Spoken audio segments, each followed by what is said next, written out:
Hi, so let's today do the revision of calcium channel blockers, and I am Dr. Deepika Teku, and we will do what are the important things which are must know for a student when you are going through this chapter of calcium channel blockers. So before we begin with the actual drugs, we should know what are these calcium channels which these drugs are blocking. So there are many types of calcium channels, but we are going to focus only on the important one in this chapter. So classifying them, they are voltage gated calcium channels, there are receptor operated calcium channels, and there are stretch operated calcium channels, and so on and so forth. But for us here, what is most important are your voltage gated calcium channels. And these voltage gated channels, they are further classified into three types, which are L, long lasting, T, transient, N is the neuronal type of channels. Now I'll bring your attention to one point here, that the channels which we are going to focus on in regard to the calcium channel blockers, they are your long lasting or L type of channels, because these are the ones which are predominantly present in the cardiac muscles and in the smooth muscles. So we are going to focus our attention towards these types of calcium channels.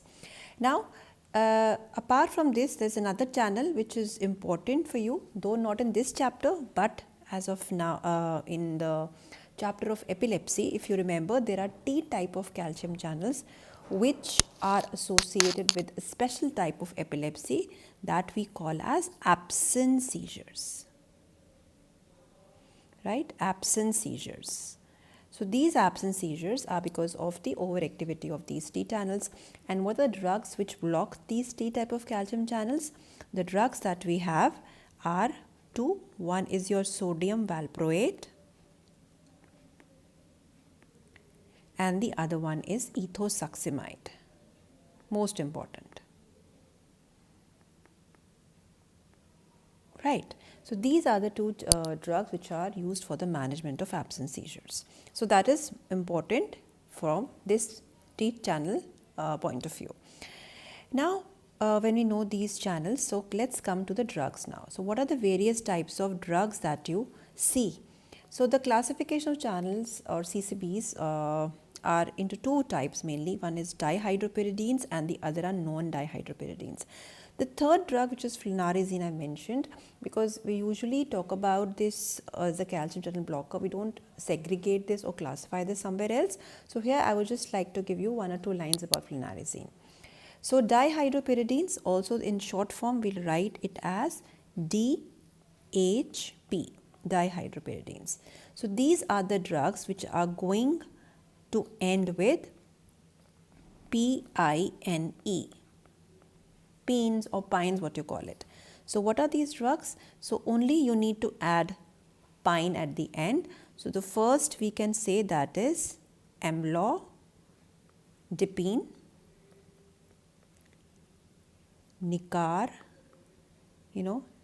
dipine, right? Then we have nifedipine,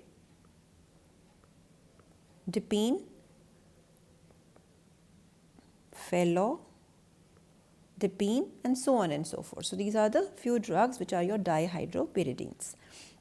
Then non-dihydropyridines, these are two. One is your verapamil and the other is diltiazem. And then we have flunarizine. It is neither a dihydropyridine nor a non-dihydropyridine. It's a separate type of calcium channel blocker. So I'll be talking about this in a short while. Now mechanism of action. So what are these channels blockers going to do? They are definitely going to block, as I told you, because they are mostly effective, or they are mostly going to act against these L type of calcium channels. So these calcium channels are predominantly present in the heart and the smooth muscles. Therefore, they are going to work there. So the calcium channels, whenever they're open, they get the calcium ions inside, and you know that calcium is responsible for the contraction. So whether it is your heart muscle or it is smooth muscle, anywhere, they are going to contract because of this.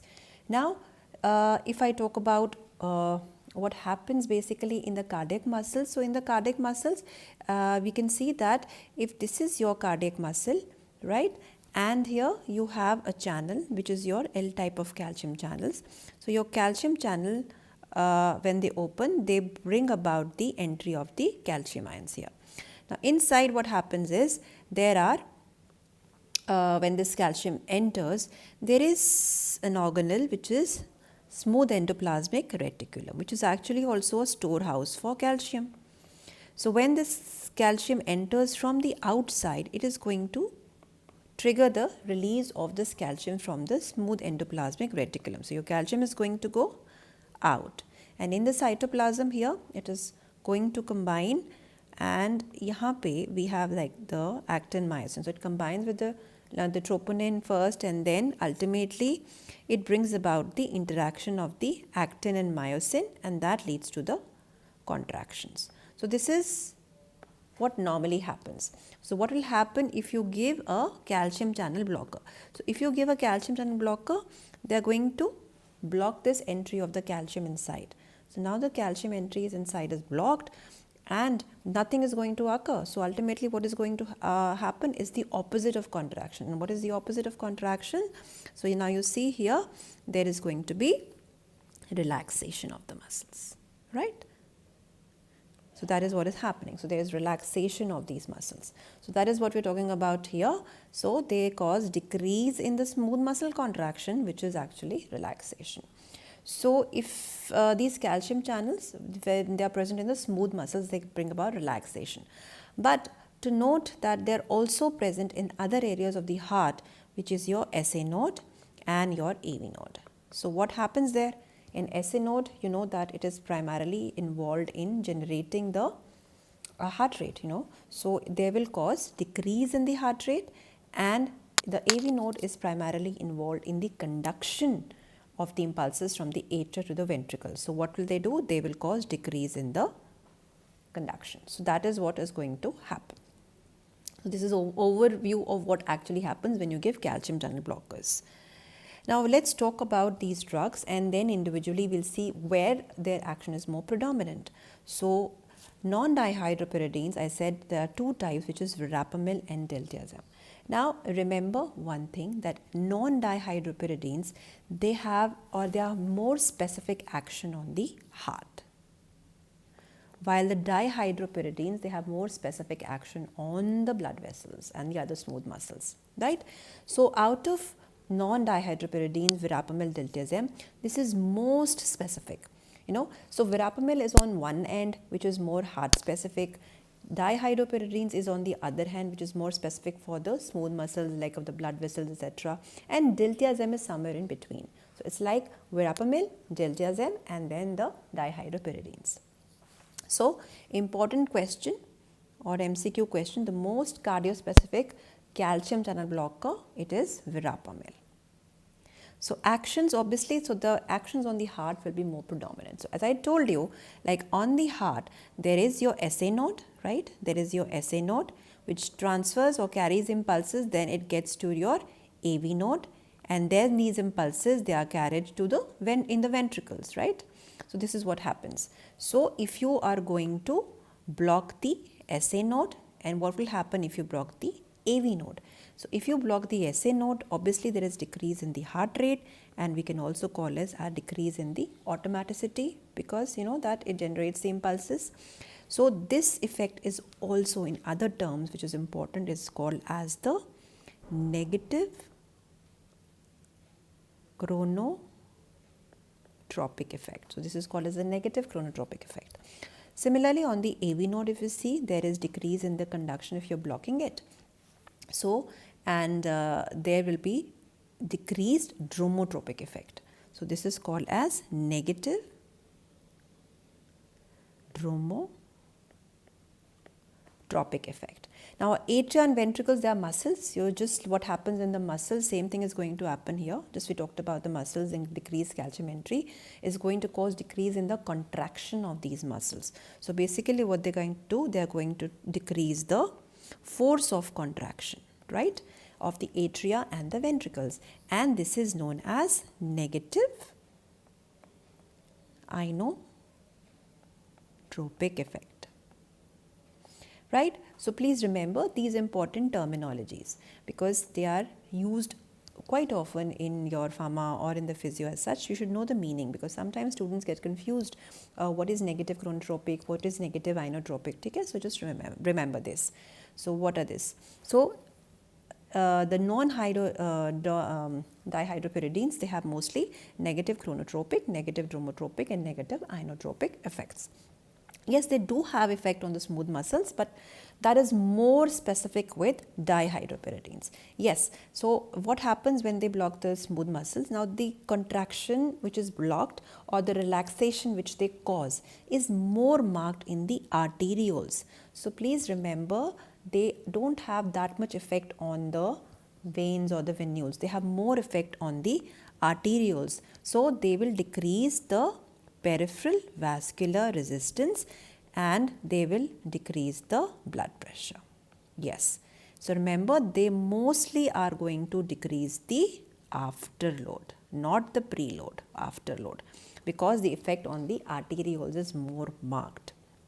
Now, what happens when you give these drugs and they decrease the peripheral vascular resistance and decrease the BP suddenly?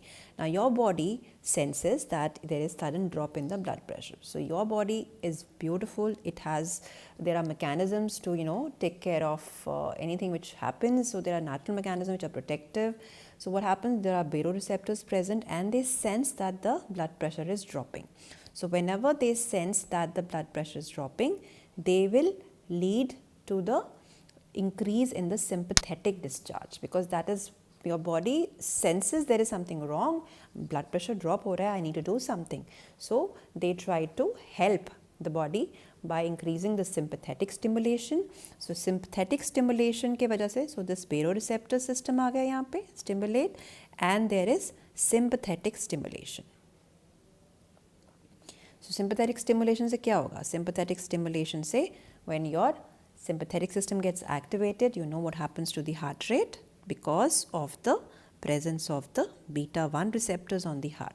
So there is increase in the heart rate and that leads to reflex tachycardia. So that is a problem, especially if there is a patient of, let's say, angina or let's say myocardial infarction. They have a compromised heart, and when you're giving this drug, and it is going to cause increase in the heart rate, because heart rate increase hone ka matlab hai the heart is going to do more work, and jab bhi hum zyada kaam karte hain, we need more energy, we need more food. So food, the energy for the heart comes in the form of oxygen. So what happens whenever there is reflex tachycardia? The heart will demand more oxygen, so there is increase in the oxygen demand. So in case the patient already is suffering from angina or any kind of other problems in the heart, and you are now giving a drug which is further going to aggravate that condition, already it is a weak heart, you are going to increase the oxygen demand in this case. So the patient will suffer, because उसमें क्या हो जाता है, they develop paradoxical angina. ठीक है?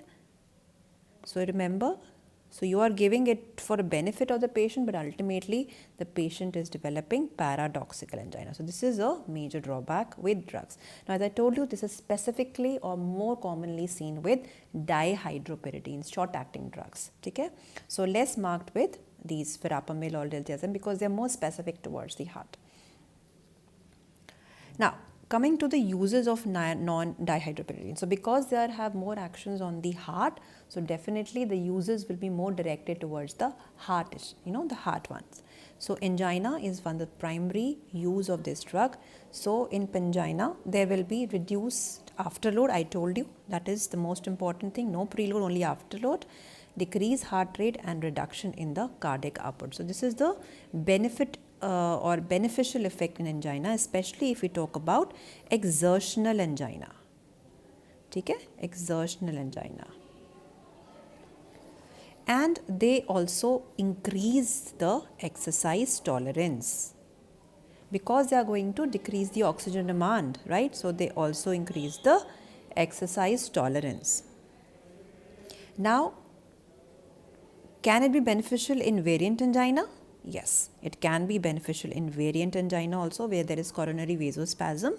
So what will they do? They will prevent the arterial spasm in this case, right? So they will, so they are used here along with nitroglycerines also, because these are the primarily venodilators, nitroglycerines, and they have good use. Now in angina, you will see that verapamil and diltiazem, they are used, right? So these are the drugs which we can use.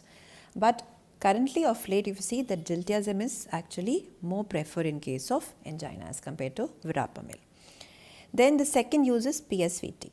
Now in the PSVT, verapamil has a better role, or it is preferred as compared to diltiazem. Now what do you understand by PSVT? Again, if you go to the same thing, now PSVT is paroxysmal supraventricular tachycardia. Now supraventricular means above the ventricle. So if this is your heart, right? So these are your ventricles, right? And this is the atria. Now here only I can show you that we have the SA node and here we have the AV node. So the impulses are going to pass how? The impulses are going to generate in the SA node and then through the AV node to the ventricles. Now if there is any problem in the atria, or there is ectopic tissue, or for any reason there is arrhythmia, atrial fibrillation or atrial flutter, right? So either there is atrial fibrillation or there is atrial flutter, which means that atrias are beating at an abnormal rate and rhythm. Now as such, this may not be dangerous. Yes, you need to control it, but it is not life threatening at that very moment.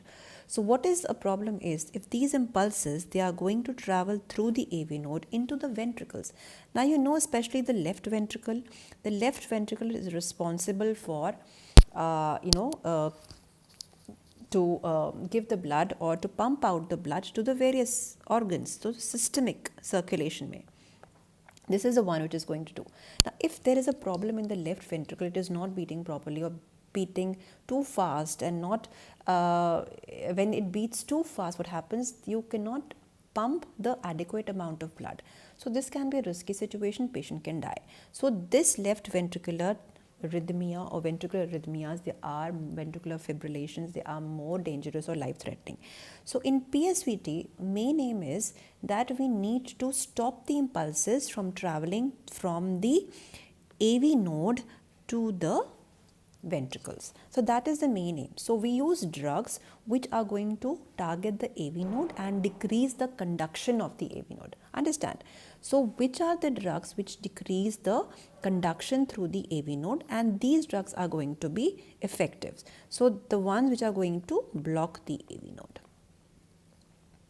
Right? So abhi we have done that जो calcium channel blockers like verapamil and all, because they are going to block the AV node, because AV node में calcium is most important ion for depolarization. So they block the AV node and they will decrease the conduction of impulses from atria to the ventricles, and therefore they will stop this PSVT, right? So they will control your ventricular rate. Now there are other drugs also which can do this. We have your beta blockers. They have the same effect. Then we have a drug called as digoxin.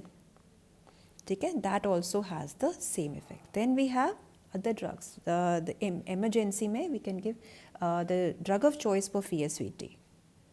For PSVT is adenosine. Short acting, fast acting drug, IV adenosine. So we can give this also verapamil, which is given for PSVT. So, there's a question asked that if there is a patient of PSVT and the patient is also having asthma, so which of the drugs should not be given? So therefore, make sure that in those cases, we cannot give adenosine, we cannot give beta blockers in asthma, because both of them, they are going to exacerbate the asthmatic condition of the patient. So wahan pe you should look for a choice which has either calcium channel blocker or digoxin. So this is a very, very commonly asked question, that patient has asthma, so which of the following drugs would you like to give in this PSVT, right? So this is a very important point. So two important uses on the heart, we have PSVT, angina. So in angina, we usually prefer diltiazem. In PSVT, we prefer verapamil. I'm talking about the calcium channel blockers itself. Then yes, as I have told you that there is another drug which is flunarizine. So it is neither dihydropyridine and nor a non-dihydropyridine. Now it has a very different action. So different action in the sense that it usually targets the T-type calcium channels in the CNS and the smooth muscles. Now why am I interested in this? Because this drug is used in the prophylaxis or prevention of migraine that you've done. So these drugs, they act or they can prevent migraine because they block the T-type calcium channels in the migraine. This is all that you should need to know, that why is it effective, right? And it has some additional properties like antihistaminic, neuroprotective. So this has a different mechanism and has a totally different use as compared to the other calcium channel blockers. Now coming to the other frequently asked question, which is your drug interactions. And again, this is very, very important. So drug interaction between verapamil and beta blockers. So should they be given together? Should they not be given together? So what do you think? So see, both verapamil beta blocker, they are cardiac depressants. Okay? They are going to block the SA node and they are going to block the AV node. So both of them have similar action. So if you give together, there will be further cardiac depression. Right? So there will be further cardiac depression. So they are going to increase the cardiac depression, they are going to decrease the conduction of impulses from the atria to the ventricle. So they can trigger heart block, bradycardia. So therefore not to be given together.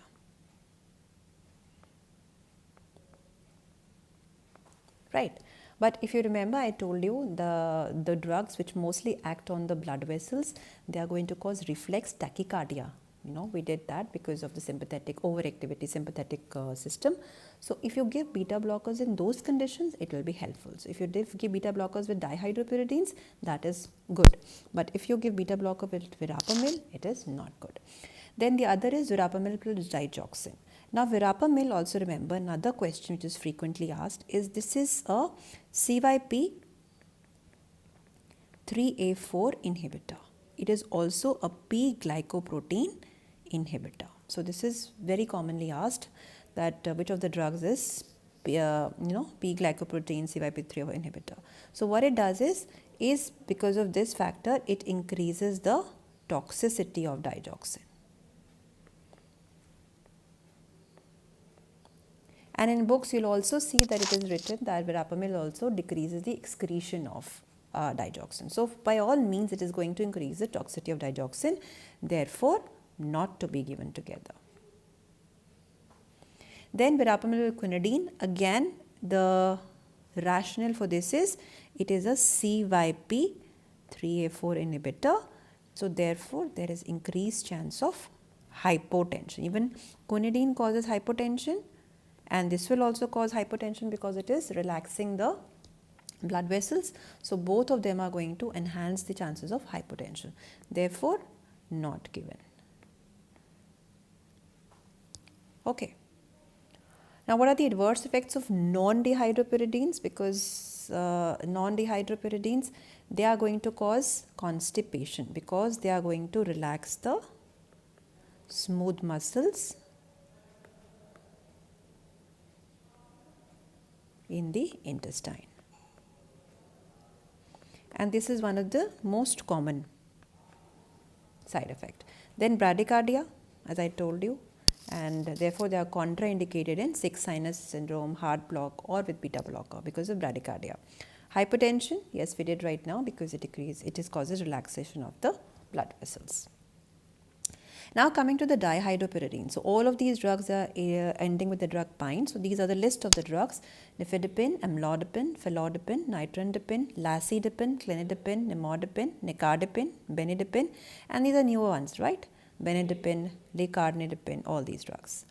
So actions are similar, just that they have more effect on the blood vessels. Okay? So they have more effect on the blood vessels, arterioles. So again, they are going to decrease the peripheral vascular resistance, and therefore they are going to decrease the blood pressure.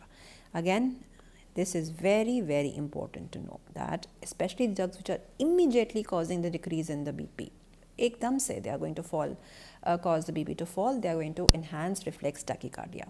So that is one of the major drawback with this. So these drugs can be combined with beta blockers. So therefore, because of this, it triggers paradoxical angina and it can increase mortality in these patients.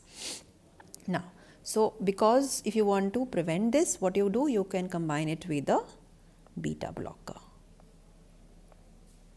Or a very good effect is you can give a sustained release formulation.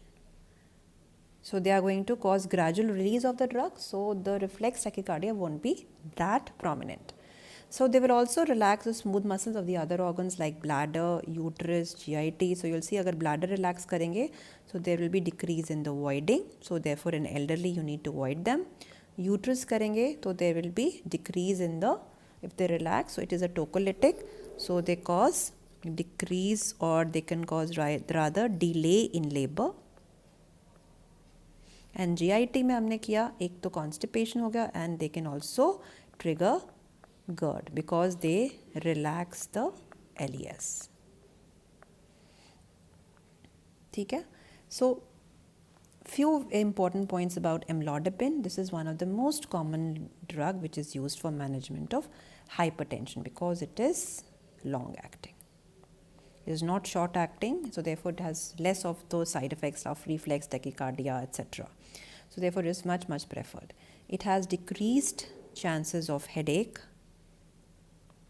which is seen with shorter acting other drugs, postural dizziness. Okay, all this is low. Nimodipine, important thing, it is a short acting drug and it will enter into the blood-brain barrier. This is very typical or very important about this. So because of this, its use is, it relaxes the cerebral vessels.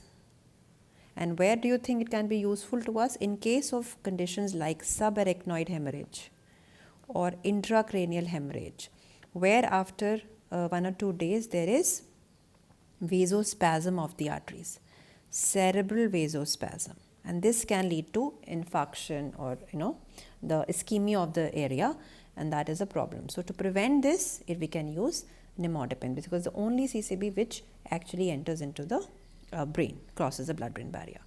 Then nitrindipine, it is a very important thing. It causes the release of nitric oxide. And so there will be this additional mechanism of vasodilatation. Nicardipine, it has a very prominent action on the coronary and the cerebral blood vessels. Right? And similarly, we have clevidipine, another drug which is also currently newer drug, one of the drugs which can be used. Now, uses of dihydropyridines, so they are more focused on the uses which are, they depend on the smooth muscles, those uses of the, except the heart, other areas of smooth muscles. So like long-acting dihydropyridines, amlodipine हमने कर लिया, that is used in hypertension, so it is much preferred. Preterm labor, I told you. So we can use drugs like nifedipine. Why? Because preterm labor, we do not want, it is preterm, so we don't want the labor to progress, so you want to avoid. So they have to delay the labor. Peripheral vascular disease, very important. So they are the drug of choice in peripheral vascular disease like Raynaud's disease.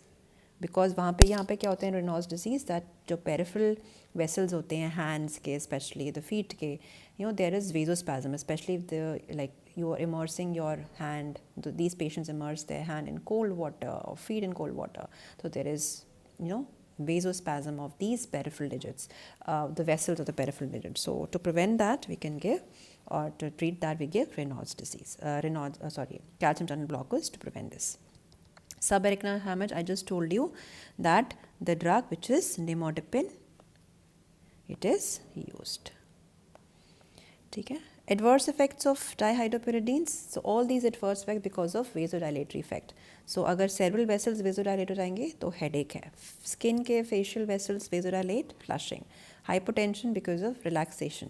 Now, ankle edema, very important, or very commonly asked, very frequently seen, and this is not because of retention of water or something. This is because when the vessels, they get dilated, so there is leakage of plasma. Okay, so the plasma leaks from the vessels, so that is causing ankle edema. Voiding difficulty, I told you, because they relax the bladder. Detrusor. GERD, because they are going to relax the lower esophageal sphincter. Okay? So these are the adverse effects of the dihydropyridine. So with this, we end with the calcium channel blockers. I hope you like the video.